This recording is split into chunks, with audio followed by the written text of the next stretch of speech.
Avant de commencer l'histoire, dites-nous d'où vous regardez en laissant un commentaire ci-dessous. Si vous aimez cette vidéo, n'oubliez pas de liker et de vous abonner. Passez une merveilleuse journée. Profitez de l'histoire, tout le monde. La salle des urgences de l'hôpital Mercy Général était animée cet après-midi-là de jeudi. Sarah Thompson tenait fermement la main d'Ethan en traversant les couloirs, essayant de masquer la nervosité qui grandissait dans sa poitrine. Le garçon de 5 ans pleurait doucement, serrant son bras gauche contre son corps, résultat d'une chute sur le terrain de jeu de l'école. « Ça fait très mal. »« Maman » murmura Ethan, ses yeux brun clair remplis de larmes. « Je sais, mon chéri. Le docteur va s'occuper de toi. »« D'accord. Ça ira mieux bientôt » chuchota Sarah, embrassant le sommet de sa tête, respirant ce parfum familier de shampoing pour enfants et d'aventure. La réceptionniste, une femme d'âge moyen avec des lunettes perchées sur le nez, les regarda d'un air professionnel. « Les documents, s'il vous plaît ?» Sarah fouilla dans son sac d'une main, gardant Ethan près d'elle de l'autre. Ses doigts tremblaient légèrement, non seulement à cause de l'inquiétude pour son fils, mais d'une angoisse inexplicable qui l'avait envahi depuis qu'ils étaient entrés à l'hôpital. Quelque chose dans l'air semblait lourd, chargé d'une énergie qu'elle ne pouvait identifier. « Ethan Thompson, 5 ans, dit-elle, entendant les papiers, fracture possible du bras. Salle 3. Descendez le couloir à droite. Le docteur Hayes vous verra dans quelques minutes. » Le nom frappa Sarah comme un coup de poing dans l'estomac. Hayes. Ce ne pouvait pas être. L'univers ne serait pas si cruel. Elle sentit ses jambes chanceler un instant, mais se força à continuer à marcher. Il y avait des milliers de Hayes dans le monde. Cela ne signifiait rien.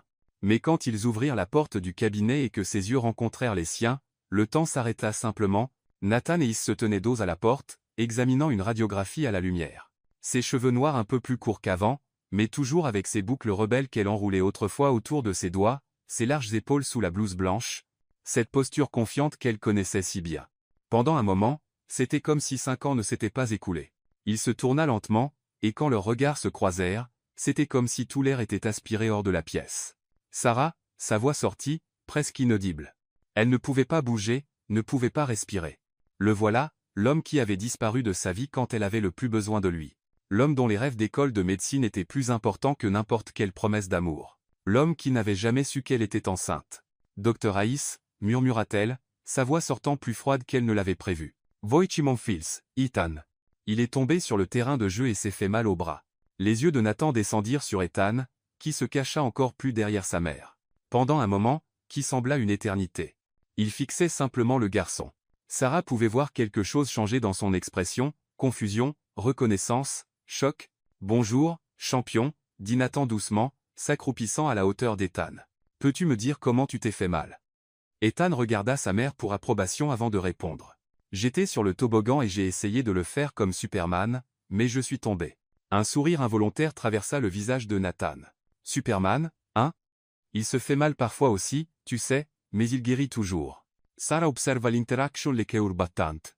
La façon dont Nathan parlait à Ethan était naturelle, attentionnée, et elle ne pouvait ignorer à quel point ils se ressemblaient, la forme de leurs yeux, la courbe de leur sourire, même la façon dont Ethan penchait la tête quand il était curieux. « Examinons ce bras. »« D'accord, » dit Nathan, se relevant. Ses yeux rencontrèrent à nouveau ceux de Sarah, et elle y vit un tourbillon d'émotions qui reflétait sa propre confusion. Il commença à examiner Ethan avec un soin professionnel, mais Sarah pouvait remarquer la tension dans ses mouvements. À chaque fois que ses doigts touchaient le bras du garçon, c'était comme s'il découvrait quelque chose de nouveau, quelque chose qui le perturbait de plus en plus. « Ne semble pas être une fracture » murmura Nathan plus pour lui-même. « Probablement juste une contusion. Mais faisons une radio pour être sûr. »« Est-ce que la radio fait mal ?» demanda Ethan, les yeux écarquillés. « Non, ça ne fait pas mal du tout. C'est comme prendre une photo mais de l'intérieur, » expliqua Nathan, sa voix douce contrastant avec la tension sur son visage. Sarah pouvait sentir le poids du silence entre eux. Il y avait tant de choses non dites, tant de questions en suspens dans l'air. Elle voulait crier, voulait fuir, voulait tout expliquer d'un coup.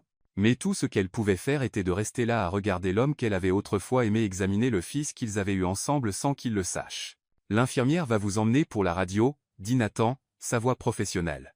Mais Sarah pouvait entendre le tremblement à peine perceptible. « Ensuite, vous reviendrez ici. » Quand l'infirmière vint chercher Ethan, Sarah se leva pour l'accompagner, mais la voix de Nathan l'arrêta. « Sarah, pouvons-nous parler ?» Après son examen. Elle se tourna lentement, rencontrant ses yeux. Cela faisait si longtemps qu'ils n'avaient pas été dans la même pièce, respirant le même air. Et maintenant, les voilà, au milieu d'une situation qu'elle avait imaginée des milliers de fois, mais jamais comme cela. Il n'y a rien à dire, Nathan, dit-elle, mais sa voix faiblit sur la dernière syllabe. S'il te plaît. Ce seul mot portait le poids de 5 ans de silence. Sarah hocha, la tête presque imperceptiblement avant de suivre Ethan, hors de la pièce. En marchant dans le couloir en tenant la main de son fils, Sarah sentit que sa vie soigneusement construite venait de s'effondrer, le secret qu'elle avait gardé était devenu une bombe à retardement, et les aiguilles venaient de sonner minuit. La radio confirma qu'il n'y avait pas de fracture, juste une contusion qui guérirait en quelques jours. Ethan était visiblement soulagé, balançant ses jambes sur la table d'examen pendant que Sarah ajustait une écharpe de fortune autour de son bras. Mais le calme du garçon contrastait dramatiquement avec la tempête qui couvait en elle. « Est-ce que je peux jouer sur le terrain de jeu demain, maman ?» demanda Ethan, les yeux brillants de la résistance typique de l'enfance à la douleur. « Nous verrons comment tu te sens, mon chéri, » répondit Sarah, passant la main dans ses cheveux qui avaient exactement la même texture et couleur que ceux de Nathan. Quand ils revinrent au cabinet, Nathan était assis derrière le bureau, mais Sarah pouvait voir ses mains trembler légèrement en écrivant dans le dossier.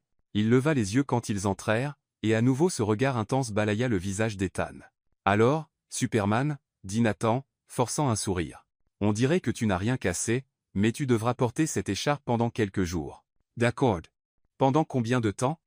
demanda Ethan, boudeur. « Environ 3 ou 4 jours. Je parie que tu seras le garçon le plus courageux de l'école. » Sarah observa l'interaction, le cœur se brisant peu à peu. La façon dont Nathan regardait Ethan n'était plus seulement professionnelle. Il y avait quelque chose de plus profond, une connexion qu'il ne pouvait pas encore pleinement nommer. « Ethan, et si tu attendais dans la salle d'attente pendant quelques minutes ?» L'infirmière a des livres de coloriage, suggéra Sarah, essayant de garder une voix stable. « Est-ce que je peux prendre ma voiture ?» demanda Ethan, sortant une petite voiture rouge de sa poche. « Bien sûr que tu peux, champion, » répondit Nathan avant que Sarah ne puisse parler. « Et si tu colores une image entière, je te donnerai un autocollant spécial. » Après qu'Ethan fut parti avec l'infirmière, le silence dans le cabinet devint assourdissant. Nathan se leva lentement, appuyant ses mains sur le bureau, les jointures blanches sous la pression. « Depuis combien de temps ?» La question sortit comme un murmure rauque. Sarah ferma les yeux, essayant de trouver la force. « Nathan, depuis combien de temps, Sarah ?» Il répéta plus fermement cette fois. « 5 ans et demi. » Sa voix était à peine audible. Nathan passa la main sur son visage et Sarah pouvait voir le moment exact où cela fit tilt. Ses yeux s'écarquillèrent et il s'effondra dans le fauteuil comme si ses jambes ne le soutenaient plus. Mon Dieu, il ne put terminer la phrase. Tonfils. Les mots sortirent de Sarah comme une confession douloureuse qu'elle avait gardée pendant des années. Ethan et Tonfils, Nathan. Le silence qui suivit ne fut brisé que par le son de leur respiration lourde à tous les deux. Nathan posa ses coudes sur le bureau, et enfouit son visage dans ses mains. « Pourquoi ne m'as-tu jamais rien dit ?» Quand il leva enfin les yeux, Sarah vit des larmes qu'il essayait de retenir. « Pourquoi, Sarah ?» J'avais le droit de savoir. Le droit. Le mot sortit plus amer qu'elle ne l'avait prévu. « Tu es parti, Nathan. Tu as dit que la médecine était ta priorité, que tu n'avais pas le temps pour des complications. Souviens-toi de ce mot complication. Je ne t'ai jamais appelé une complication. Pas directement, mais c'est ce que tu voulais dire quand tu as dit que tu devais te concentrer sur tes études. Que les relations sérieuses étaient un fardeau que tu ne pouvais pas porter. » Sarah s'assit sur la chaise en face de lui, ses propres mains tremblant. « J'ai découvert que j'étais enceinte 2 semaines après ton départ pour l'école de médecine. J'ai essayé de t'appeler. Tu as essayé de m'appeler ? Je n'ai jamais 3 fois, Nathan. 3 fois. La première fois, un de tes camarades de classe a dit que tu étais trop occupé. La deuxième fois, tu as répondu toi-même et tu as dit que tu étudiais pour un examen important et que tu rappellerais plus tard. Tu ne l'as jamais fait. La troisième fois ?» Sarah marqua une pause, la douleur de ce moment encore vive dans sa mémoire. « La troisième fois, tu as dit que nous devions faire une pause, que ta carrière était plus importante que tout ce que nous avions eu. » Nathan ouvrit la bouche pour parler, mais aucun mot ne sortit. « J'étais enceinte de 7 semaines. » Nathan, effrayé, seul, ne sachant pas quoi faire. « Et toi ? Tu as dit que ta carrière était plus importante que tout ce que nous avions eu. » Sarah essuya une larme qui insistait pour couler. « Alors j'ai décidé que si tu ne voulais pas faire partie de ma vie, tu ne ferais pas partie de la vie de mon fils non plus. »« Notre fils ?» corrigea-t-il, sa voix épaisse d'émotion. « Mon fils ? J'étais celle qui a passé 9 mois enceinte seule. Qui se levait au milieu de la nuit quand il pleurait. Qui lui a appris à marcher, à parler, à lasser ses chaussures, qui veillait quand il avait de la fièvre. Qui elle s'arrêta, réalisant qu'elle était cruelle, mais la douleur des années ne pouvait simplement être ignorée. Nathan se leva et marcha jusqu'à la fenêtre, lui tournant le dos. « Tu aurais dû insister. Tu aurais dû me parler de la grossesse. Et toi, tu aurais dû répondre à mes appels, » rétorqua Sarah. Mais tu ne l'as pas fait. Et j'ai appris à vivre sans toi. Ethan a appris à vivre sans père. Est-ce qu'il me demande? La question l'a pris au dépourvu. Sarah soupira. Parfois. Je lui dis toujours que son père a dû partir avant même qu'il ne soit né. Que parfois les adultes prennent des décisions difficiles. Et maintenant? Nathan se tourna pour lui faire face. Qu'est-ce qu'on fait maintenant? Sarah le regarda. Raymond regarda. Il était plus mature avec quelques rides autour des yeux qui n'étaient pas là avant. Mais c'était toujours le même homme dont elle était tombée amoureuse à l'université, le même homme qui était parti et avait brisé son cœur. Je ne sais pas, répondit-elle honnêtement. Honnêtement, Nathan, je ne sais pas. Un bruit à la porte les interrompit. Ethan apparut avec un dessin colorié dans les mains, un sourire fier sur le visage. Regarde, docteur, j'ai dessiné un docteur qui sauve des gens. Nathan s'accroupit à nouveau, recevant le dessin avec des mains qui tremblaient encore légèrement. Sur l'image, un homme en blouse blanche souriait à côté d'une famille heureuse. C'est parfait, Ethan. Tu es un artiste incroyable. Ethan sourit. Et dans ce sourire, Sarah vit Nathan complètement. La même expression, la même lumière dans les yeux. Elle savait qu'il n'y avait plus de retour en arrière maintenant. Le secret avait été révélé, et leur vie ne serait plus jamais les mêmes. 3 jours s'étaient écoulés depuis la réunion à l'hôpital, et Sarah ne pouvait cesser de penser à la conversation qu'ils avaient eue. Nathan avait demandé son numéro de téléphone, prétendant qu'il avait besoin de suivre la récupération des temps, mais ils savaient tous les deux qu'il y avait bien plus derrière cette demande. Le dimanche matin, pendant qu'Ethan regardait des dessins animés dans le salon, le téléphone sonna, Sarah regarda l'écran et son cœur s'emballa. Nathan. Bonjour, Sarah. Salut, c'est Nathan. Sa voix semblait nerveuse, hésitante. Comment va Ethan? Mieux. Son bras lui fait à peine mal maintenant. Elle marqua une pause, entendant les sons familiers de la maison. Ethan riant à quelque chose à la TV. Le tic-tac de l'horloge de la cuisine.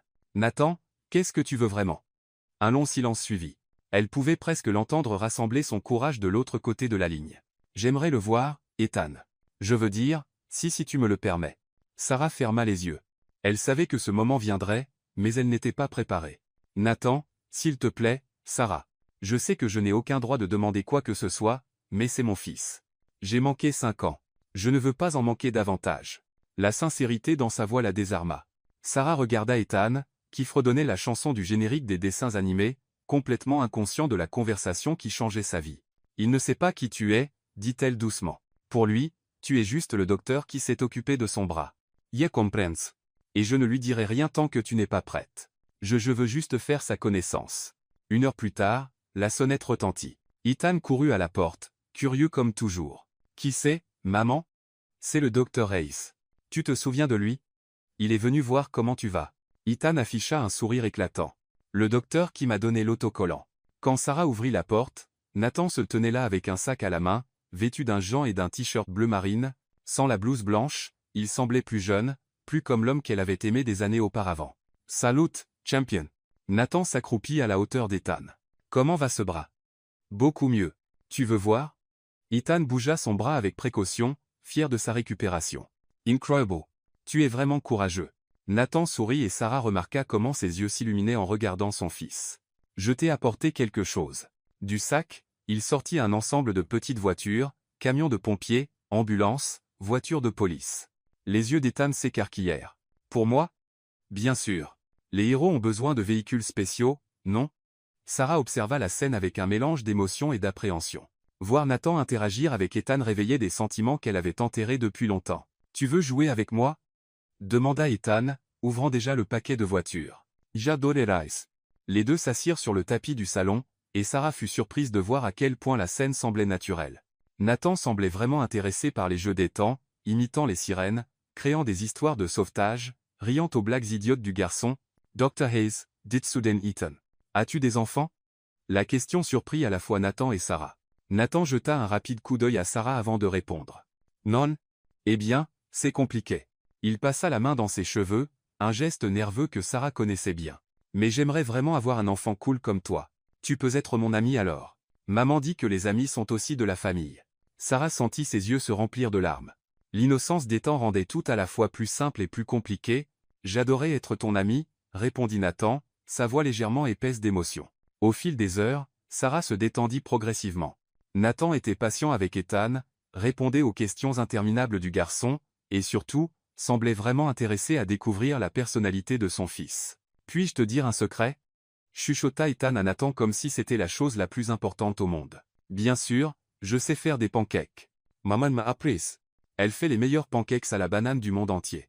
Nathan regarda Sarah par-dessus la tête d'Ethan, et quelque chose passa entre eux, un souvenir partagé. Ils se rappelaient les dimanches matins quand ils sortaient ensemble, quand elle se levait tôt pour faire des pancakes à la banane pour eux deux. C'était son plat préféré à l'époque. Les pancakes à la banane sont vraiment spéciaux, dit Nathan doucement. Veux-tu que je demande à maman d'en faire pour toi? Avant que Sarah ne puisse répondre, Ethan était déjà debout. Maman, est-ce que le docteur Hayes peut dîner avec nous, s'il te plaît? Sarah regarda Nathan, qui attendait sa réponse avec une expression pleine d'espoir. Eh bien, j'allais faire quelque chose de simple de toute façon. S'il te plaît, maman. C'est mon ami maintenant. Sarah soupira, mais ne put résister à l'enthousiasme de son fils. D'accord, mais rien de trop fancy. D'accord. Dans la cuisine, pendant que Sarah préparait le dîner, Nathan aida Ethan à organiser ses nouvelles voitures sur la table. Elle les observa du coin de l'œil, remarquant comment Ethan s'était déjà habitué à sa présence. Maman, le docteur Hayes sait tellement de choses. Il m'a expliqué comment fonctionne le cœur. Vraiment? Sarah sourit malgré la confusion dans ses sentiments. Et il a dit, quand je serai grand, je pourrai être docteur aussi, si je veux. Nathan apparut dans l'encadrement de la porte de la cuisine. Puis-je aider? Tu n'as pas besoin. Je veux aider.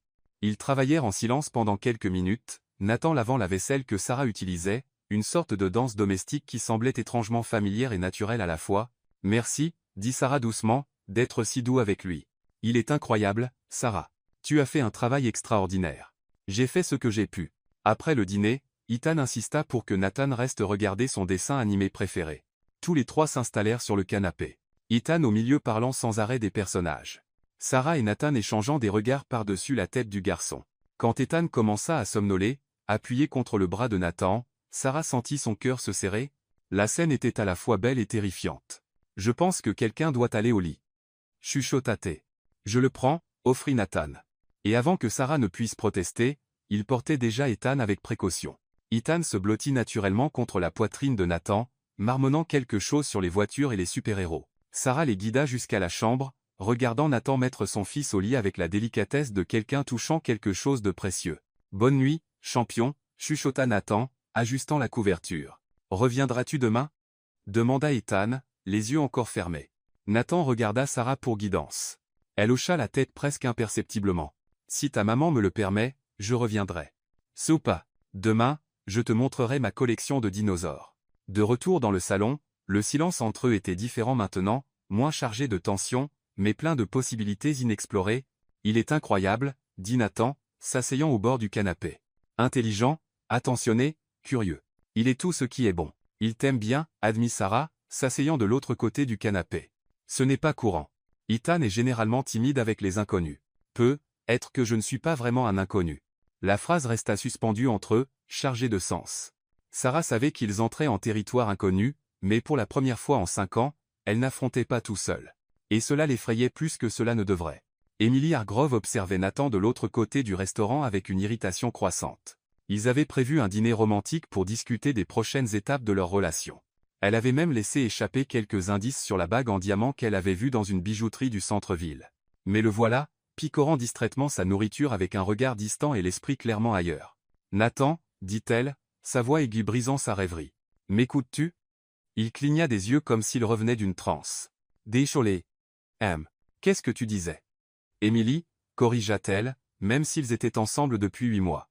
Je parlais de la fête de Noël de l'hôpital la semaine prochaine. Papa veut que tu rencontres des investisseurs importants. Nathan hocha la tête mécaniquement, mais Emily pouvait voir que son attention avait dérivé à nouveau. Ces derniers jours, il avait été différent, distant, pensif, comme si quelque chose consumait ses pensées. « Tout va bien ?»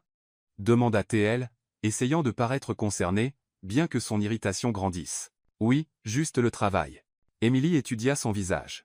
Elle connaissait assez bien Nathan pour savoir quand il mentait. Et il mentait maintenant. Quel genre de travail? Un cas compliqué? Une situation personnelle qui est apparue récemment? Nathan la regarda enfin dans les yeux. Rien dont tu doives t'inquiéter. Mais Emily s'inquiétait déjà. En 8 mois de relation, elle avait soigneusement construit sa position dans la vie de Nathan. En tant que fille du directeur de l'hôpital, elle avait de l'influence et des connexions. En tant que médecin spécialisé en cardiologie pédiatrique, elle avait son propre prestige, et en tant que femme aux côtés de Nathan Hayes, l'un des jeunes médecins les plus prometteurs de l'hôpital, elle avait l'avenir dont elle avait toujours rêvé. Elle n'allait laisser rien ni personne détruire cela. Le lendemain, Emily arriva tôt à l'hôpital et se dirigea droit vers le bureau de son père, le docteur Robert Hargrove. Le directeur examinait des rapports quand elle frappa à la porte. « Emily, quelle agréable surprise !» Il sourit, lui faisant signe de s'asseoir. « Comment va Nathan? Avons-nous toujours dîné cette semaine? » « En fait, papa, c'est de cela que je voulais parler. » Emily s'assit, croisant élégamment les jambes. « Je m'inquiète pour Nathan. Il agit de manière très étrange dernièrement. » Le docteur Hargrove fronça les sourcils. « Étrange? Comment? » « Distant, inquiet, et hier j'ai découvert quelque chose de perturbant. » Emily avait, en fait, suivi discrètement Nathan le dimanche. Elle avait vu quand il était allé chez Sarah, quand il avait acheté les jouets, quand il avait passé des heures à l'intérieur, et elle avait fait ses recherches sur Sarah Thompson, mère célibataire d'un garçon de 5 ans, travaillant comme graphiste freelance. « Il s'implique avec une femme douteuse, » continua Emily, choisissant soigneusement ses mots. « Une mère célibataire avec un passé qui pourrait compromettre sa réputation et par conséquent celle de l'hôpital. » Quel genre de passé? Emily ouvrit le dossier qu'elle avait apporté. Des documents qu'elle avait collectés via des contacts douteux et quelques manipulations créatives de la vérité, instabilité financière, multiples changements d'adresse, et elle marqua une pause dramatique, négligence envers l'enfant. Le garçon a été amené aux urgences avec une blessure suspecte la semaine dernière. Le docteur Hargrove examina les papiers, son visage devenant plus sérieux. Emily avait été très prudente avec les faux. Rien de techniquement illégal, juste interprété de manière créative. Emily, ce sont des accusations très graves. Je sais, papa, et c'est pourquoi je m'inquiète. Si Nathan s'implique émotionnellement dans cette situation, il pourrait prendre des décisions qui nuisent non seulement à sa carrière, mais aussi à la sécurité de cet enfant. Emily se pencha en avant, touchant la main de son père. Devrions-nous signaler la situation au service de protection de l'enfance? Pour le bien de l'enfant, bien sûr. Le docteur Hargrove hésita. Je ne sais pas si nous devrions nous impliquer, papa. Que se passerait-il si les médias découvraient que l'hôpital a négligé des signes de maltraitance infantile, qu'un de nos plus jeunes médecins était impliqué dans la situation? Emily laissa l'implication en suspens. Le lendemain, Sarah préparait le déjeuner quand la sonnette retentit. Ethan courut à la porte, espérant que c'était Nathan. Il avait promis de revenir voir la collection de dinosaures. « Maman? C'est des gens en costume.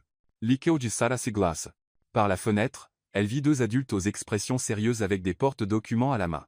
Service de protection de l'enfance. Ethan, va dans ta chambre et joue, s'il te plaît. Mais le docteur Hayes? Il viendra plus tard. Vas-y, mon chéri. De main tremblante, Sarah ouvrit la porte. Madame Thompson, nous sommes des services de protection de l'enfance. Nous avons reçu un signalement, et devons poser quelques questions. Le monde de Sarah s'effondra. Quel genre de signalement? Concernant une possible négligence envers votre fils, Ethan. Pouvons-nous entrer? Sarah n'avait pas le choix. Pendant l'heure suivante, ils fouillèrent sa maison, posèrent des questions sur la chute des temps, sur ses finances, sur son historique de relations. Ils demandèrent sur Nathan, sur la fréquence de ses visites, sur la nature de leur relation. Le signalement indique que vous pourriez mettre votre enfant en danger en l'exposant à des relations instables, expliqua l'un des travailleurs sociaux. C'est ridicule. Ethan n'a jamais été négligé. Il est tombé sur le terrain de jeu de l'école. Oui, nous vérifierons cela avec l'école aussi, et avec le docteur qui l'a traité. Après leur départ, Sarah s'assit sur le sol du salon et pleura. Ethan apparut dans l'encadrement de la porte de la chambre, confus et effrayé. « Maman, pourquoi pleures-tu? Avons-nous fait quelque chose de mal? » « Non, mon chéri. Nous n'avons rien fait de mal. » Mais en serrant son fils dans ses bras, Sarah ne pouvait cesser de penser. Qui ferait quelque chose comme cela? Qui voudrait la séparer d'Ethan? Et pourquoi avait-elle le terrible pressentiment que cela avait tout à voir avec Nathan? Quand le téléphone sonna une heure plus tard, elle répondit avec la voix encore épaisse de larmes. « Sarah, c'est Nathan. Il vient. » Puis-je non. Le mot sortit plus dur qu'elle ne l'avait prévu. « Ne viens pas. Que s'est-il passé? » Les services de protection de l'enfance étaient ici. Quelqu'un a fait un signalement contre moi. A dit que je négligeais Ethan. Le silence de l'autre côté de la ligne était assourdissant. Nathan, je pense qu'il vaudrait mieux que tu ne viennes plus ici pour le bien de tous. Sarah, non, ne fais pas cela. Réglons cela. Elle raccrocha, mais ne pouvait ignorer le sentiment que sa vie venait de se compliquer d'une manière qu'elle n'aurait jamais imaginée. La citation à comparaître arriva un mardi matin froid, remise par un officier qui pouvait à peine la regarder dans les yeux. Le papier tremblait dans ses mains pendant qu'elle lisait les mots qui semblaient sauter de la page. Comparution obligatoire au service de protection de l'enfance pour clarification concernant les allégations de négligence envers le mineur Ethan Thompson. Ethan était à l'école, inconscient de la tempête qui se formait autour de sa petite vie. Sarah s'effondra sur la chaise de la cuisine, le document encore dans les mains, sentant comme si le sol avait disparu sous ses pieds. « Négligence » murmura-t-elle au vide de la maison. « Il pense que je néglige mon propre fils. » Les larmes commencèrent à couler. Avant même qu'elle ne s'en rende compte. Fivens, de 5 ans, a élevé Ethan seul, étant à la fois mère et père, travaillant comme freelance pour pouvoir toujours être présente, renonçant à ses propres besoins pour s'assurer qu'il ait tout ce dont il avait besoin. Et maintenant quelqu'un, un étranger malveillant, remettait tout cela en question. Le téléphone sonna, la faisant sursauter. C'était Nathan. « Sarah, j'ai entendu parler de la citation. Je dois te voir. Comment l'as-tu appris ?» La question sortit plus comme une accusation. « J'ai des contacts à l'hôpital. La nouvelle m'est parvenue. » Sa voix semblait tendue, inquiète. « Sarah, c'est absurde.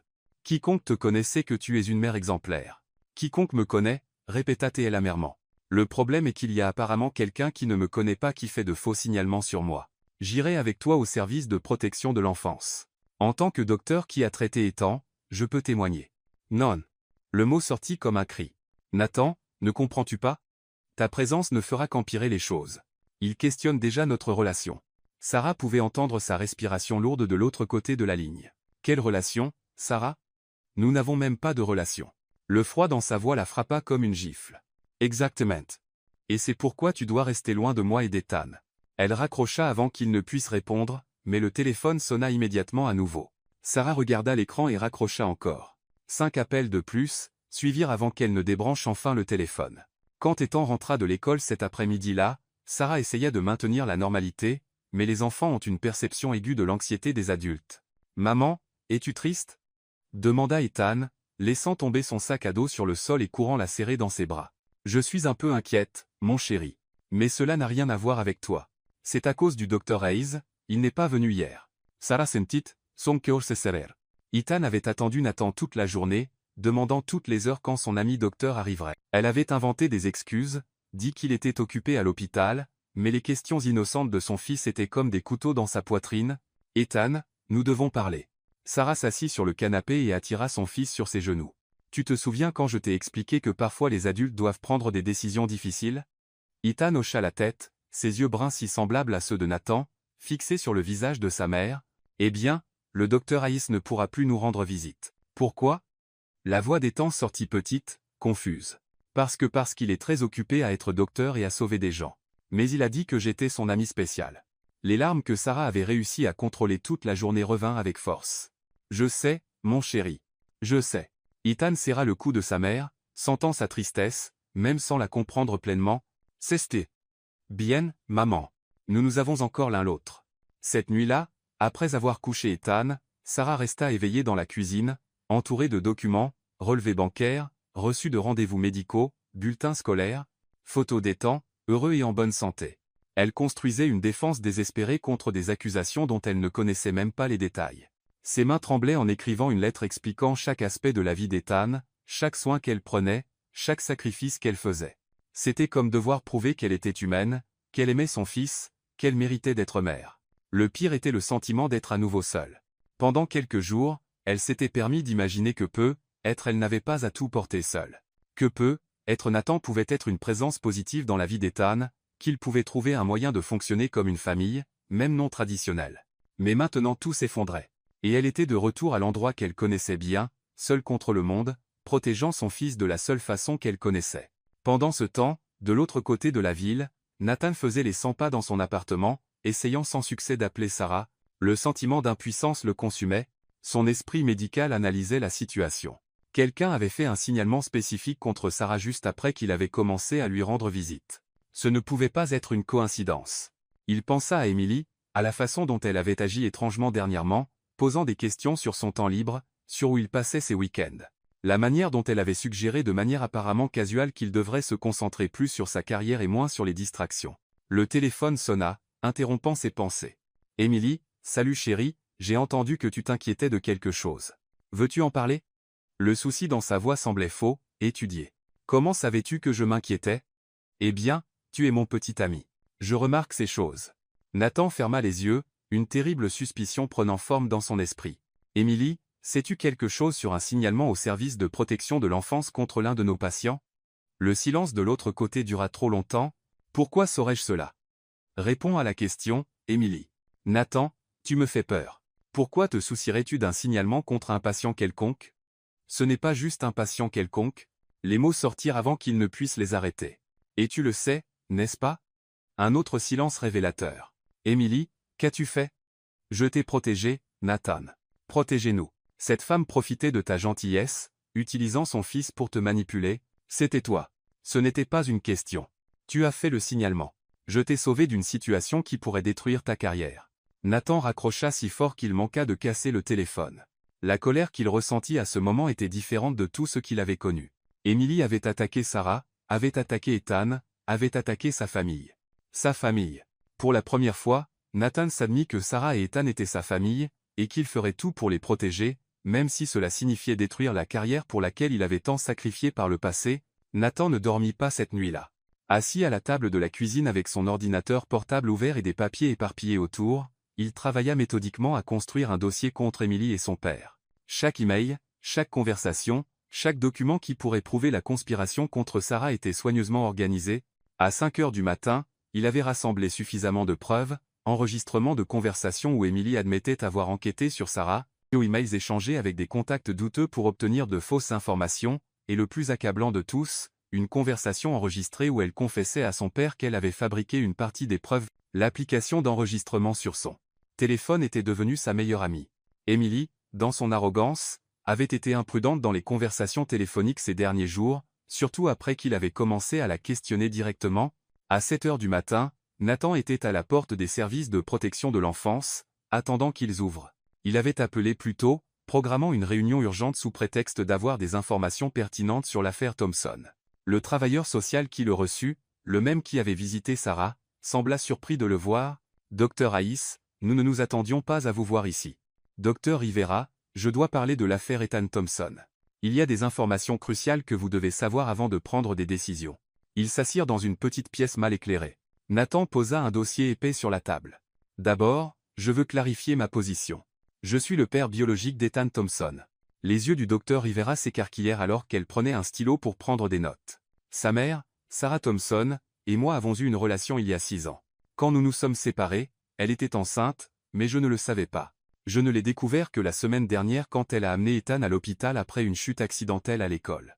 Nathan prit une profonde inspiration avant de continuer.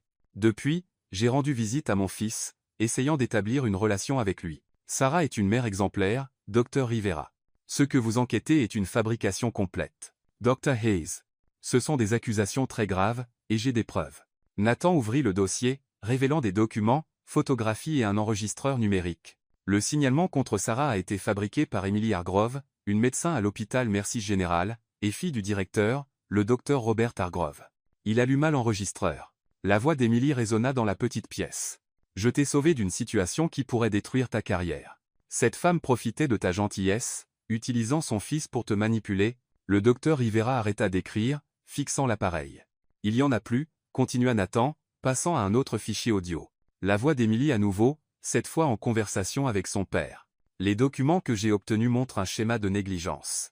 Ce n'est pas techniquement faux, papa, juste interprété de manière créative. » Le silence dans la pièce était assourdissant. Nathan continua à présenter les preuves, email où Emily organisait la collecte de fausses informations, photographies qu'elle avait prises de la maison de Sarah sans autorisation, même des reçus de paiement à des enquêteurs privés. « Dr. Hayes, » dit enfin le docteur Rivera. « Dites-vous que le signalement entier a été fabriqué par jalousie ?» Exactement. Emily voyait Sarah comme une menace pour la relation que nous avions. Quand elle a découvert que je passais du temps avec mon fils, elle a décidé d'éliminer Sarah de façon permanente. Nathan se pencha en avant, sa voix lourde d'émotion. « Docteur Rivera, j'ai travaillé comme médecin pendant des années. J'ai vu de vrais cas de négligence infantile, vu des enfants qui avaient vraiment besoin de protection. Ethan Thompson n'en est pas un. Il est aimé, soigné, protégé. Sa mère a tout sacrifié pour lui. » Il sortit une série de photographies du dossier, images qu'il avait prises discrètement pendant ses visites. Ethan jouant heureux, sa chambre organisée pleine de livres, Sarah aidant au devoir, les deux cuisinant ensemble. « Est-ce un enfant négligé ?» demanda Nathan, poussant les photos en avant. Regardez dans ses yeux. Voyez-vous de la peur, de la tristesse, ou voyez-vous un garçon de 5 ans aimé et en sécurité? Le docteur Rivera examina les photographies en silence. Sur chacune, Ethan rayonnait de bonheur et de confiance. Et Sarah, continua Nathan, elle travaille comme freelance spécifiquement pour avoir une flexibilité d'horaire et être toujours disponible pour Ethan. Elle a choisi de vivre plus simplement financièrement pour lui donner une présence constante. Est-ce de la négligence ou de l'amour? Dr. Hay, je comprends votre position, mais vous avez clairement un intérêt personnel. Je l'ai. J'ai un intérêt à protéger mon fils et la femme qu'il a élevé seul parce que j'étais trop lâche pour être présent. Les mots sortirent comme une confession douloureuse. Mais mon intérêt personnel ne change pas les faits. Vous avez été manipulé par quelqu'un qui voulait utiliser le système pour régler un problème personnel. Nathan posa la dernière pièce de preuve sur la table. Un rapport médical complet sur la chute des temps, incluant des photos du site de l'accident à l'école et des déclarations de témoins. La chute était complètement accidentelle. J'ai examiné Ethan personnellement. Il n'y avait aucun signe de maltraitance, aucun schéma suspect de blessure. Un enfant de 5 ans est tombé du toboggan en essayant d'imiter Superman. Cela arrive sur les terrains de jeu tous les jours. Le docteur Rivera ferma son carnet, clairement perturbé par les révélations. Docteur Hayes, si ce que vous dites est vrai, c'est une violation grave du système de protection de l'enfance. C'est vrai, et je suis prêt à témoigner de tout cela, même si cela nuit à ma carrière. Nathan la regarda directement dans les yeux. Ma carrière ne signifie rien si je ne peux pas l'utiliser pour protéger ma famille. 1 heure plus tard, Nathan quitta les services de protection de l'enfance avec l'assurance que l'affaire contre Sarah serait immédiatement classée et qu'une enquête serait ouverte contre Emily et le docteur Hargrove pour abus du système et fabrication de faux signalements. Il sortit son téléphone et composa le numéro de Sarah. Après plusieurs tentatives, elle répondit enfin, « Sarah, c'est Nathan. Ne raccroche pas. S'il te plaît. Nathan, je te l'ai déjà dit. L'affaire a été classée. Tu n'auras plus de problème avec les services de protection de l'enfance. » Silence de l'autre côté de la ligne. Que veux-tu dire? Emily a fabriqué le signalement. Je l'ai prouvé ce matin. Tu es libre, Sarah. Ethan est en sécurité. Il pouvait l'entendre commencer à pleurer de l'autre côté de la ligne. Comment as-tu découvert? Parce que je connais Emily. Et parce qu'il hésita, parce qu'il n'y avait rien de plus important pour moi que de vous protéger tous les deux. Nathan, puis-je venir? Il y a beaucoup de choses dont nous devons parler.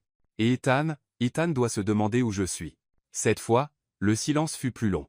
Mais quand Sarah répondit enfin, sa voix était pleine d'une émotion que Nathan n'avait pas entendue depuis des années. Viens. Nous t'attendons. La nouvelle fuita le jeudi matin. Nathan était à l'hôpital quand il commença à remarquer les regards étranges de ses collègues. Des conversations qui s'arrêtaient brusquement quand il traversait les couloirs. Ce ne fut que quand il atteignit son bureau qu'il trouva Emily qui l'attendait, son visage livide de rage. « Tu m'as détruite, dit-elle, sa voix tremblant de fureur contenue. Tu as littéralement détruit ma vie. » Nathan ferma la porte derrière lui, maintenant son calme. « Tu as détruit ta propre vie. » Emily. J'ai juste révélé la vérité. La vérité? Emily rit. Mais il n'y avait pas d'humour dans le son. La vérité est que tu as jeté une relation de 8 mois, ta carrière dans cet hôpital, et ma réputation pour une femme qui t'a caché l'existence de ton propre fils. Tu as fabriqué des preuves contre une mère innocente, utilisé l'influence de ton père pour manipuler le système de protection de l'enfance. Ce n'est pas de l'amour, Emily. C'est une obsession malade. Emily s'approcha de lui, ses yeux brillants d'un mélange de désespoir et de colère. Je t'aimais, Nathan. Je construisais un avenir pour nous. Tu construisais une prison, répondit calmement Nathan. Pour moi? Pour toi? Et en procédant ainsi, tu as presque détruit la vie d'un enfant innocent. La porte s'ouvrit violemment et le docteur Robert Hargrove entra, son visage rouge de colère. Hayes, dans mon bureau maintenant. Papa, né. Emily essaya d'intervenir, mais le regard de son père la fit taire. Dans le bureau du directeur, l'atmosphère était tendue comme une corde sur le point de rompre. Le docteur Hargrove s'assit derrière le bureau, ses doigts tambourinant nerveusement sur la surface en bois. Vous avez fait un sacré gâchis, Dr. Hayes. J'ai exposé une conspiration qui utilisait les ressources de cet hôpital pour persécuter une famille innocente, répondit Nathan, gardant une voix stable. Vous avez trahi la confiance de ma fille. Enregistré des conversations privées sans consentement en défense d'un enfant. Et les enregistrements ont été faits après qu'Emily ait admis avoir fabriqué des preuves. J'avais le droit légal de me protéger et de protéger ma famille. Le docteur Hargrove se leva et marcha jusqu'à la fenêtre. Votre famille? Vous ne saviez même pas que cet enfant existait jusqu'à la semaine dernière, et cela me donne encore plus le droit de le protéger maintenant. Le téléphone du directeur sonna. Il répondit avec une expression irritée. Mais son visage pâlit au fur et à mesure de la conversation. Ya comprends? Oui, je vérifierai. Non, je n'y ai pas encore eu accès. Il raccrocha et se tourna vers Nathan avec les yeux écarquillés. C'était le bureau de presse. Un journaliste local enquête sur l'histoire. Apparemment, Quelqu'un a divulgué des informations sur toute l'affaire. Nathan sentit son estomac se nouer. Il n'avait pas parlé aux médias. Mais dans le monde d'aujourd'hui, les informations sensationnelles voyageaient vite. Cet après-midi-là, le site web du principal journal de la ville publia le titre « Médecin utilise l'influence de son père pour fabriquer un signalement contre une mère célibataire par jalousie ». L'article était dévastateur dans ses détails, comment Émilie avait manipulé des documents, comment le directeur avait utilisé sa position pour faciliter le faux signalement, comment un enfant innocent avait été mis en danger pour des motifs personnels. Le téléphone de Nathan n'arrêtait pas de sonner. Reporters, collègues, même des inconnus qui avaient sommement obtenu son numéro. Il éteignit l'appareil et se rendit directement chez Sarah. À son arrivée, il trouva Sarah assise dans le salon avec Ethan sur ses genoux, regardant les nouvelles à la télévision. Le présentateur parlait de l'affaire, utilisant des termes comme abus de pouvoir et manipulation du système. « Maman, pourquoi parle-t-il de nous à la TV ?» demanda Ethan, confus. Sarah regarda Nathan avec un mélange de soulagement et d'inquiétude. Parce que certaines personnes ont fait de mauvaises choses et maintenant tout le monde saura la vérité. Le docteur haïssait à la TV aussi. Nathan s'assit à côté d'eux, sentant le poids de la situation. « Ethan, tu sais que parfois les adultes font des erreurs, n'est-ce pas ?» Ethan hocha la tête. « Eh bien, certains adultes ont fait de très grosses erreurs et ont essayé de te faire du mal à toi et à ta maman, mais maintenant tout le monde sait que vous n'avez rien fait de mal, et que vous nous avez protégés. J'ai essayé, champion. » Ethan sourit et se blottit entre Nathan et Sarah comme un super-héros. Cette nuit-là, après qu'Ethan fut couché, Sarah et Nathan parlèrent dans la cuisine. La télévision continuait à diffuser des mises à jour sur l'affaire. Émilie avait été suspendue de l'hôpital. Le docteur Hargrove faisait l'objet d'une enquête par le conseil médical, et il y avait des rumeurs que tous les deux pourraient faire face à des accusations criminelles. « Tu n'avais pas à faire cela, » dit Sarah doucement. « Exposer toute ta vie, ta carrière. »« Je le devais. » répondit Nathan. « Sarah, tu ne comprends pas. Quand j'ai vu ce qu'Émilie a fait, quand j'ai réalisé qu'Ethan pouvait être enlevé à cause de ses mensonges, il s'arrêta, luttant pour trouver les bons mots. Je ne pourrais pas vivre avec moi-même. Si je n'avais pas lutté pour vous deux. Et maintenant, ta carrière à l'hôpital est probablement finie. » Nathan haussa les épaules. Il y a d'autres hôpitaux, d'autres opportunités, mais il n'y a qu'une toi et un Ethan. Sarah le regarda longuement. Ses yeux brillants de larmes non versées. Il y a 5 ans, ta carrière était plus importante que notre relation. Il y a 5 ans, j'étais un jeune idiot qui pensait savoir ce qui était important dans la vie, admit Nathan. Il m'a fallu 5 ans pour découvrir que j'avais complètement tort. Le téléphone de Sarah sonna, un journaliste voulant une interview. Elle raccrocha sans répondre. Cela passera, dit Nathan. Les médias trouveront une autre histoire. Les gens oublieront. Mais Émilie, elle ne s'en remettra jamais. Comme conjuré par ces mots, le téléphone de Nathan vibra avec un message d'Émilie. J'espère que tu es heureux. Tu as détruit tout ce en quoi je croyais. Mais un jour tu réaliseras que tu as perdu la meilleure chose que tu aies jamais eue. Nathan montra le message à Sarah, qui le lut en silence. Elle ne comprend toujours pas, n'est-ce pas? Commenta Sarah. Elle pense encore que c'est à propos de toi choisissant entre elle et moi. Ne laisse pas? Sarah le regarda avec une expression à la fois triste et pleine d'espoir. Non, Nathan. C'est à propos de toi choisissant enfin de faire ce qui est juste indépendamment de quoi que ce soit entre nous. Et à ce moment, Nathan sut que Sarah avait raison. Émilie n'était pas tombée parce qu'il avait choisi une autre femme, mais parce qu'il avait enfin trouvé le courage de protéger sa famille, quelque chose qu'il aurait dû faire des années auparavant. La tempête passait, mais ses conséquences résonneraient longtemps. 2 semaines s'étaient écoulées depuis que l'histoire avait éclaté dans les médias. La poussière commençait à retomber, mais des changements significatifs avaient eu lieu. Émilie avait été licenciée de l'hôpital et faisait face à des accusations pour falsification de documents. Son père avait été temporairement retiré de son poste de directeur, et Nathan avait décidé de transférer dans un hôpital plus petit en périphérie de la ville, une décision qui lui donnait étonnamment la paix. Il passait plus de temps avec Ethan, qu'il appelait encore Dr. Ace ou mon ami docteur, mais la relation entre eux s'était naturellement approfondie. Ethan avait commencé à demander quand Nathan reviendrait avant même qu'il ne parte de la maison et courait toujours à la porte en entendant sa voiture arriver. C'était un samedi matin ensoleillé quand Sarah prit enfin la décision qu'elle repoussait depuis des semaines. Ethan était dans le jardin arrière jouant avec les dinosaures que Nathan avait apportés la veille, faisant des rugissements dramatiques et créant des batailles épiques entre les jouets. « Nathan, » dit Sarah, posant 2 tasses de café sur la table de la cuisine. « Je dois te dire quelque chose. » Il remarqua le sérieux dans sa voix et s'assit. « Qu'est-ce que c'est ? » Ethan m'a posé une question hier soir, une question à laquelle je n'ai pas pu répondre. Sarah prit une profonde inspiration, se préparant. Il m'a demandé pourquoi tu lui ressembles tant. Nathan manqua de laisser tomber sa tasse. Qu'as-tu dit? Que parfois les gens se ressemblent par coïncidence, mais il est intelligent, Nathan, très intelligent. Et il commence à faire des connexions. Sarah regarda par la fenêtre Ethan, qui faisait maintenant combattre un tricératops contre un tyrannosaurus. Je pense qu'il est temps que nous lui disions la vérité. Es-tu sûr? Il est encore si jeune. Il a 5 ans, mais il est mature pour son âge, et il a le droit de savoir. Sarah s'assit en face de lui. De plus, je ne veux pas qu'il l'apprenne par accident ou que quelqu'un d'autre le lui dise. Il mérite de l'entendre de nous. Nathan hocha lentement la tête. L'idée l'effrayait et l'émouvait à la fois. Comment faisons-nous cela? Ensemble, simplement, honnêtement. Ils appelèrent Ethan à l'intérieur et s'assirent sur le canapé du salon. Ethan s'installa entre eux, tenant encore son tricératops préféré. Ethan, nous voulons te parler de quelque chose d'important, commença Sarah, sa voix aimante mais sérieuse. Ethan regarda d'un à l'autre, son expression devenant curieuse. Ai-je fait quelque chose de mal? Non, mon chéri. Tu n'as rien fait de mal. En fait, c'est une bonne chose. Sarah regarda Nathan, l'encourageant à parler. Nathan prit une profonde inspiration. Ethan, te souviens-tu quand tu m'as demandé si j'avais des enfants? Je me souviens que tu as dit que c'était compliqué. Eh bien, en fait, ce n'était pas si compliqué. Je ne savais juste pas comment l'expliquer à l'époque. Nathan s'accroupit devant Ethan, se mettant à son niveau des yeux. Ethan, je suis ton papa. Ethan cligna plusieurs fois des yeux, assimilant l'information. Mon vrai papa? Oui, champion. Ton vrai papa? Ethan regarda Sarah. Maman, c'est vrai? C'est vrai, mon chéri. Le docteur Hayes, Nathan est ton père. Pendant un moment, Ethan fut silencieux, regardant entre eux. Puis une expression de joie pure se répandit sur son visage. C'est pour ça que nous nous ressemblons. L'institutrice à l'école a dit, j'ai les mêmes yeux que toi. Nathan rit, sentant des larmes piquer ses yeux. C'est exactement pour ça, et c'est pour ça que tu sais faire des pancakes comme maman, et pourquoi tu aimes les mêmes dessins animés que moi. Ethan vibrait pratiquement d'excitation. J'ai toujours voulu avoir un papa. Et moi j'ai toujours voulu avoir un fils comme toi, répondit Nathan, sa voix épaisse d'émotion. Ethan se jeta dans les bras de Nathan, le serrant fort. Puis-je t'appeler papa maintenant? Tu peux m'appeler comme tu veux, Ethan. Papa Nathan. Cria Ethan, testant les mots, Papa Nathan. Jaimecha.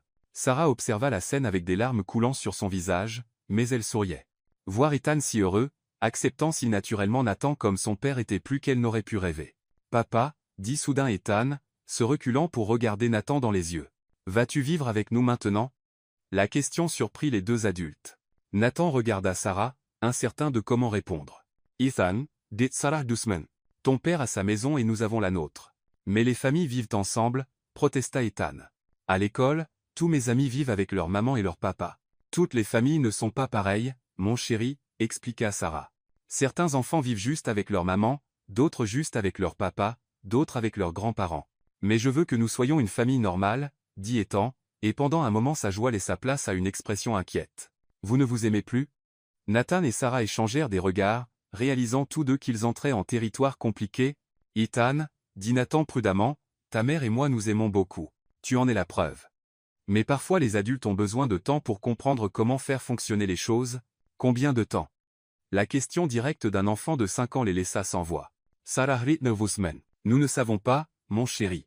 Mais ce qui compte est que maintenant tu as un père qui t'aime beaucoup et qui sera toujours présent dans ta vie. Et je pourrais te voir tous les jours. Demanda Ethan à Nathan. Si ta mère me le permet, j'adorerais te voir tous les jours. Ethan se tourna vers Sarah avec une expression déterminée. Maman, le permettras-tu? Sarah regarda ses deux paires d'yeux identiques, la regardant avec espoir, et sentit son cœur fondre. Bien sûr, je le permettrai. Ethan célébra en sautant sur le canapé. Maintenant je peux dire à tout le monde à l'école que j'ai un papa docteur, et qu'il est un super-héros aussi. Super-héros? Demanda Nathan, amusé. Tu m'as sauvé moi et maman des méchants, n'est-ce pas? Nathan regarda Sarah et pour la première fois en semaine, elle lui sourit, un sourire genuineux, chaleureux plein de possibilités. Oui, Ethan. J'ai essayé de faire cela. Alors, tu es mon superhéros, papa. Cet après-midi-là, tous les trois firent des pancakes ensemble.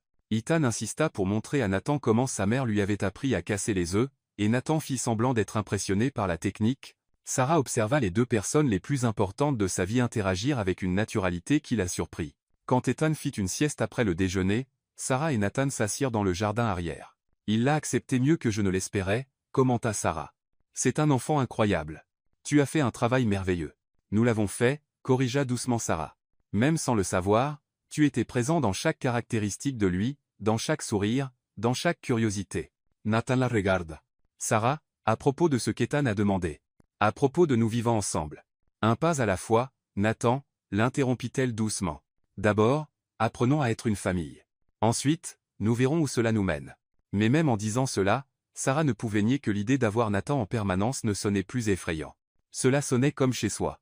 4 mois s'étaient écoulés depuis qu'Ethan avait découvert la vérité sur Nathan. La routine de la petite famille s'était établie naturellement. Nathan passait les matins à l'hôpital, déjeunait avec eux quand possible, et passait les soirées à la maison avec Sarah et Ethan. Il gardait encore son appartement, mais la plupart de ses affaires avaient déjà migré chez Sarah. Ethan avait fleuri avec la présence constante de son père. Ses notes à l'école s'étaient améliorées. Il était plus confiant. Et l'institutrice avait commenté à Sarah combien il semblait plus heureux et plus sécurisé. Le garçon s'était rapidement habitué à appeler Nathan papa et la naturalité avec laquelle il le faisait fondre le cœur des deux adultes. C'était un jeudi soir quand Nathan rentra avec une expression étrange sur le visage. Ethan faisait ses devoirs à la table de la cuisine et Sarah préparait le dîner. « Papa » cria Ethan, courant le serrer dans ses bras comme il le faisait chaque soir. « Devine quoi ? L'institutrice a dit que je peux présenter ma famille à la foire scientifique. »« Vraiment ? Et qu'est-ce que tu vas présenter ?» demanda Nathan, soulevant Ethan. « Je vais parler de comment tu sauves des vies à l'hôpital et comment tu m'as sauvé moi et maman aussi. » Sarah sourit, remuant la sauce dans la poêle. « Il est super excité. Il veut faire une affiche avec des photos de toi au travail. Pouvons-nous aller à l'hôpital samedi, papa? Juste pour que je voie où tu travailles. » « Bien sûr, champion, mais maintenant finis tes devoirs pendant que je parle à maman. » « D'accord. » Ethan hocha la tête et retourna à la table, se concentrant sur ses exercices de maths. Nathan s'approcha de Sarah, l'enlaçant par derrière pendant qu'elle cuisinait. « C'était quoi cette expression en arrivant ?» demanda Sarah doucement. « De la nervosité, » admit Nathan, embrassant doucement son cou. « Nerveux à propos de quoi ? » « Parce qu'aujourd'hui j'ai pris une décision importante. » Sarah se tourna dans ses bras, étudiant son visage. « Quel genre de décision ? » « Le genre qui changera nos vies. » Nathan prit une profonde inspiration. « Sarah, ces 4 mois ont été les plus heureux de ma vie. Pas seulement à cause d'Ethan, mais à cause de toi aussi. » À cause d'avoir cela, il fit un geste autour de la cuisine, embrassant la vie domestique qu'ils avaient construite ensemble. « Nathan, laisse-moi finir, » l'interrompit-il doucement. « Je sais que nous avons fait des erreurs dans le passé. J'en ai fait. Et je sais que tu as encore peur que je m'enfuie à nouveau quand les choses deviendront difficiles. » Sarah baissa les yeux parce qu'il avait raison. Malgré tout ce qu'ils avaient construit, une partie d'elle gardait encore la peur qu'un jour elle se réveille et que Nathan ait décidé que la responsabilité était trop grande. « Mais Sarah, regarde-moi. » Il solleva doucement son menton. « Je ne vais nulle part. Pas cette fois. Jamais plus. Comment peux-tu en être sûr ? Parce que j'ai compris quelque chose que je ne comprenais pas dans la vingtaine. » Nathan sourit, passant son pouce sur sa joue. « J'ai compris que la carrière n'est que ce que tu fais. Mais la famille est qui tu es. » Ethan apparut dans la cuisine, interrompant le moment. « J'ai fini mes devoirs. Puis-je regarder la TV avant le dîner ? » « Tu peux, mon chéri. Juste une demi-heure, » répondit Sarah. Après qu'Ethan fut parti, Nathan prit la main de Sarah. « Il y a autre chose. »« Quoi ? » ?»« J'ai parlé au docteur Morales aujourd'hui. Il m'a offert un poste permanent au nouvel hôpital avec une augmentation de salaire et des horaires plus flexibles. » Sarah sourit. « C'est merveilleux, Nathan. Tu le mérites. J'accepterai l'offre si tu acceptes la mienne. » « Quelle offre ?» Nathan s'éloigna d'elle et à sa complète surprise s'agenouilla dans la cuisine. De sa poche, il sortit une petite boîte en velours bleu. « Sarah Thompson, » dit-il, sa voix tremblant légèrement. « Veux-tu m'épouser ?» Sarah porta les mains à sa bouche, ses yeux se remplissant de larmes. « Nathan, ce n'est pas une bague chère, » continua-t-il, ouvrant la boîte pour révéler un solitaire simple mais élégant. « Ce n'est pas extravagant, mais c'est réel. C'est honnête. C'est la promesse que cette fois je vais rester. Papa, pourquoi es-tu par terre ?» La voix d'Ethan vint de l'encadrement de la porte de la cuisine. Nathan sourit, gardant les yeux sur Sarah. « Je demande à ta mère de m'épouser, Ethan. » Les yeux d'Ethan s'écarquillèrent, et il courut vers eux. « Vraiment ? Allez-vous vous marier ? » « Si elle dit oui, » répondit Nathan. Ethan se tourna vers Sarah avec une expression suppliante. « Dis oui, maman, s'il te plaît. » Sarah rit à travers ses larmes, regardant les 2 hommes de sa vie. « Avez-vous deux planifié cela ensemble ? » « Non, » protesta Ethan. « Mais je veux que vous vous mariez. Comme ça, nous serons une vraie famille. »« Nous sommes déjà une vraie famille, mon chéri, » dit Sarah, s'accroupissant à sa hauteur. « Mais si vous vous mariez, papa vivra ici pour toujours. Et j'aurai un père et une mère comme les autres garçons à l'école. » Et Ethan, interrompit doucement Nathan. « Même si ta mère ne veut pas m'épouser maintenant, je serai toujours ton père. Cela ne changera jamais. Mais veux-tu qu'elle t'épouse ? » « Beaucoup. » Ethan se tourna à nouveau vers Sarah. Et toi? Veux-tu épouser papa? Sarah regarda Nathan, encore agenouillé sur le sol de la cuisine, tenant une bague qui représentait bien plus qu'une promesse de mariage. Elle représentait l'homme qu'il était devenu, la famille qu'ils avaient construite, malgré tous les obstacles, et l'avenir qu'ils pourraient avoir ensemble. Oui, chuchota-t-elle. Oui, cria Ethan, sautante. Vous allez vous marier. Nathan se leva, glissant la bague au doigt de Sarah avec des mains tremblantes d'émotion. C'est vraiment un oui? C'est un oui, confirma Sarah. Et quand il l'embrassa, elle pouvait sentir 6 ans de douleur enfin guérir. Ethan se serra entre eux, les serrant tous les deux. Maintenant nous sommes une vraie famille. Nous l'avons toujours été, champion, dit Nathan, les embrassant tous les deux. Il nous a juste fallu du temps pour le comprendre. Cette nuit-là, après qu'Ethan se fut endormi, Sarah et Nathan s'assirent dans le jardin arrière planifiant l'avenir. Ce ne serait pas facile. Ils avaient encore beaucoup à reconstruire, beaucoup de confiance à renforcer. Mais pour la première fois en années, Sarah se sentait complètement en sécurité. Je ne vais pas mentir, dit-elle, jouant avec la bague à son doigt. J'ai encore peur. De quoi? De me réveiller un jour et découvrir que c'était un rêve. Que tu réaliseras que tu as pris trop de responsabilités. Nathan l'attira plus près. Sarah, je peux te promettre beaucoup de choses. Je peux promettre que j'aimerai Ethan pour le reste de ma vie. Je peux promettre que j'essaierai d'être le meilleur mari possible. Je peux promettre que je travaillerai chaque jour pour mériter la confiance de vous deux. Mais la seule chose que je peux te promettre avec une certitude absolue est que je ne partirai plus jamais. Peu importe ce qui arrive, nous sommes dans cela ensemble maintenant. Et pour la première fois en 6 ans, Sarah crut complètement une promesse que Nathan faisait. 6 mois après la demande en mariage, par un samedi matin ensoleillé, Sarah se réveilla avec Ethan sautant sur le lit vêtu de son nouveau costume avec ses cheveux parfaitement peignés. « Maman, aujourd'hui c'est le jour où tu vas épouser papa. » Sarah sourit, sentant un mélange de nervosité et de joie pure couler dans ses veines. Ils avaient décidé d'une petite cérémonie intime tenue à la ferme familiale d'un ami à seulement 1 heure de la ville. Rien d'extravagant, rien qui ne soit pas authentiquement eux. « Es-tu excité, mon chéri ?» demanda Sarah, embrassant le front de son fils. « Tellement? Papa a dit que j'ai une mission super importante aujourd'hui. Et c'est quoi? Porter les bagues. Il a dit, je ne fais confiance qu'à lui pour cette mission. » Sarah sentit ses yeux se remplir de larmes. Au cours des mois passés, regarder Nathan et Ethan construire leur relation père-fils avait été plus émouvant que n'importe quelle romance qu'elle aurait pu imaginer. Nathan n'était pas seulement devenu un père présent, mais était devenu le genre de père qu'Ethan avait toujours mérité. 2 heures plus tard, Sarah se préparait dans la chambre principale de la ferme. Sa robe était simple mais élégante, un design en dentelle ivoire qui arrivait aux genoux avec des manches 3/4 qui couvraient délicatement ses bras. Pas de voile ou de grande production, juste elle, authentique et heureuse. « Tu es magnifique, ma fille, » dit sa mère, Elena, ajustant une petite couronne de fleurs naturelles dans les cheveux de Sarah. « Merci, maman, d'être ici, de nous soutenir. » Sarah, Elena tint les mains de sa fille. « Pendant toutes ces années, je ne t'ai jamais vue si heureuse. Et Ethan, mon Dieu, comme ce garçon a changé depuis que son père est entré dans sa vie. » C'était vrai. Ethan avait fleuri d'une manière que Sarah ne savait même pas possible. Ses notes à l'école étaient excellentes. Il était plus confiant, plus sociable. La présence de Nathan avait comblé un vide que Sarah ne réalisait même pas exister. Un léger coup à la porte interrompit le moment. « Puis-je entrer ?» C'était la voix de Nathan. « Tu ne peux pas voir la mariée avant la cérémonie » cria Ethan depuis le couloir. « Je veux juste lui parler 1 minute, champion. Je promets de ne pas regarder. » Sarah rit. « Alors, tu peux entrer, mais ferme les yeux. » Nathan entra avec les mains couvrant ses yeux, paraissant un peu ridicule, mais complètement adorable dans son costume bleu marine. « Qu'est-ce qui ne va pas ?» demanda Sarah, amusée. « Je voulais juste m'assurer que tu n'avais pas changé d'avis. »« Sérieusement, tu es nerveux ?» Terrifié, admit Nathan. « Pas parce que je ne veux pas t'épouser, mais parce que je veux que cela fonctionne tellement que j'ai peur de tout gâcher à nouveau. » Sarah s'approcha de lui, ses yeux encore fermés. « Nathan, regarde-moi. Tu as dit de ne pas regarder. Maintenant je te dis de regarder. » Il ouvrit les yeux et son souffle se coupa dans sa gorge. « Sarah, tu es prête à m'épouser. »« Magnifique. Tu es absolument magnifique. » Elle s'approcha plus près, ajustant sa cravate. « Tu es très beau aussi. Et arrête d'être nerveux. Nous allons nous en sortir. Comment peux-tu en être si sûr? Parce que je t'aime. Parce que tu aimes, Ethan. Et parce que nous avons traversé le pire et sommes arrivés ici. » Ethan apparut dans l'encadrement de la porte, impatient. « Alors, allez-vous rester là à parler toute la journée?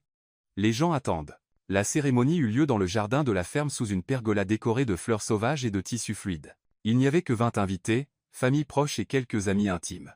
Pas de musique orchestrée ou de décorations élaborées, juste guitare et voix, fleurs simples et beaucoup d'amour. Quand vint le moment pour Sarah de marcher jusqu'à l'hôtel improvisé, elle tint la main d'Ethan, qui avait insisté pour la remettre à son père. « Alors, es-tu prête, maman » demanda Ethan, sérieux comme un petit gentleman. « Je suis prête. » Ils marchèrent ensemble à travers le jardin pendant que la musique jouait doucement. Sarah pouvait voir Nathan qui l'attendait, et l'expression sur son visage était celle d'un amour et d'une admiration pure. Quand ils l'atteignirent, Ethan fit une petite révérence formelle. « Papa, je te remets maman, mais tu dois promettre de bien prendre soin d'elle. »« Je le promets, Ethan, pour toujours. » Ethan sourit et alla s'asseoir au premier rang, fier de sa mission accomplie. L'officiant, un ami de la famille, commença la cérémonie avec des mots simples sur l'amour, la famille et les nouveaux départs. Mais ce fut au moment des vœux que l'émotion prit vraiment le dessus. « Sarah, » commença Nathan, sa voix tremblant légèrement. « Il y a 6 ans, j'ai commis la plus grande erreur de ma vie en te laissant partir. Mais peu être avions-nous besoin de ce temps séparé pour devenir les personnes que nous sommes aujourd'hui. Pour que j'apprenne ce qui compte vraiment. » Il marqua une pause, regardant Ethan au premier rang. « Tu m'as donné le plus grand cadeau qu'un homme puisse recevoir. Un fils merveilleux et la chance d'être père. Mais plus que cela, tu m'as appris ce qu'est l'amour inconditionnel. » Sarah essuya une larme qui insistait pour couler. « Je promets de ne plus jamais partir. Je promets d'être le mari que tu mérites et le père qu'Ethan mérite. Je promets que notre famille sera toujours ma priorité. Et je promets de passer le reste de ma vie à prouver que je mérite la seconde chance que vous m'avez tous les deux donnée. » Ce fut au tour de Sarah. « Nathan, quand tu es apparu à cet hôpital, mon premier instinct fut de protéger Ethan et de me protéger moi-même parce que j'avais peur de croire que tu avais changé. » Elle regarda Ethan, qui observait tout avec une attention totale. « Mais tu as prouvé jour après jour que tu n'étais plus ce jeune homme d'une vingtaine d'années qui avait peur de l'engagement, tu es devenu l'homme que j'ai toujours su que tu pouvais être. Je promets de te faire confiance. Je promets que nous construirons notre famille sur l'honnêteté et l'amour. Et je promets qu'Ethan saura toujours qu'il a 2 parents qu'il aime plus que tout au monde. » Quand vint le moment des alliances, Ethan se leva solennellement, portant le petit coussin comme si c'était la chose la plus importante au monde. « Les alliances, s'il vous plaît, Ethan, » dit l'officiant. Ethan remit les alliances avec une sérieux d'adulte, mais ne put contenir son sourire quand il chuchota. « Maintenant vous allez être mariés pour toujours. Nathan Hayes, acceptez-vous de prendre Sarah Thompson comme épouse pour l'aimer et la respecter dans tous les moments de vos vies? » Oui, Sarah Thompson, acceptez-vous de prendre Nathan Hayes comme mari pour l'aimer et le respecter dans tous les moments de vos vies? Oui. Alors, par le pouvoir qui m'est conféré, je vous prononce mari et femme. Vous pouvez embrasser la mariée. Le baiser fut doux, plein de promesses et d'espoir. Et quand ils se séparèrent, Ethan courut vers eux, sautant dans leurs bras à tous les deux. « Maintenant nous sommes officiellement une famille, » cria-t-il, faisant rire tout le monde. La fête fut simple mais joyeuse. Nourriture maison, musique live, enfants courant dans le jardin. Sarah et Nathan dansèrent leur première danse en tant que mari et femme sur une chanson parlant de seconde chance et de nouveau départ. « Comment te sens-tu, Madame Hayes » chuchota Nathan dans son oreille pendant qu'ils dansaient. « Comme si j'étais rentrée à la maison, » répondit-elle. « Même après tout ce que nous avons traversé. Surtout, après tout ce que nous avons traversé. » Plus tard, quand Ethan s'endormit dans les bras de Nathan pendant la fête, Sarah regarda autour d'elle tous les visages souriants des gens qui aimaient et soutenaient leur famille. Il n'y avait pas de photographes professionnels, juste des téléphones portables capturant des moments genuins, pas de décoration extravagante, juste un amour sincère. « Regrettes-tu de ne pas avoir fait quelque chose de plus grand » demanda Nathan, remarquant son regard pensif. « Jamais, » répondit Sarah sans hésitation. « C'est parfait. C'est nous. C'est notre famille. Notre famille, » répéta-t-elle, savourant les mots. Quand la nuit se termina et que les derniers invités partirent, Sarah, Nathan et Ethan rentrèrent ensemble à la maison. Ethan dormit pendant le trajet, épuisé mais heureux, encore vêtu de son petit costume. « Je pense que c'était le meilleur jour de sa vie, » commenta Nathan, portant son fils endormi dans la maison. « Un des meilleurs des miens aussi, » dit Sarah, admirant sa nouvelle alliance. Après avoir couché Ethan, ils s'assirent dans le jardin arrière, encore habillés de leurs vêtements de mariage, contemplant le ciel étoilé. « Allows, dit Nathan. Nous y voilà. Nous y voilà, » convint Sarah. Mari et femme, une famille complète, Nathan l'attira plus près. « Sais-tu ce que cela signifie ?»« Quoi ?» ?»« Cela signifie que notre histoire ne fait que commencer. » Et pour la première fois en année, Sarah sut qu'il avait raison. Ce n'était pas une fin heureuse qu'ils avaient atteinte. C'était un nouveau départ, plein de possibilités infinies. Et ainsi Sarah apprit que certaines histoires n'ont pas de fin. Elles ont des nouveaux départs. Que le vrai amour n'est pas celui qui ne fait jamais face aux tempêtes, mais celui qui choisit de reconstruire après que la pluie est passée, que la famille n'est pas seulement ceux qui partagent le même sang, mais ceux qui choisissent de rester quand tout semble perdu.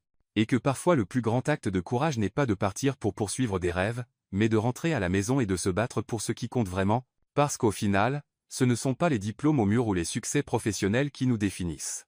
C'est l'amour que nous laissons comme héritage et les gens que nous choisissons de protéger, et être qu'au fond, cette histoire parle aussi à nous tous de notre capacité infinie à pardonner, à recommencer, et à croire qu'il n'est jamais trop tard pour choisir l'amour,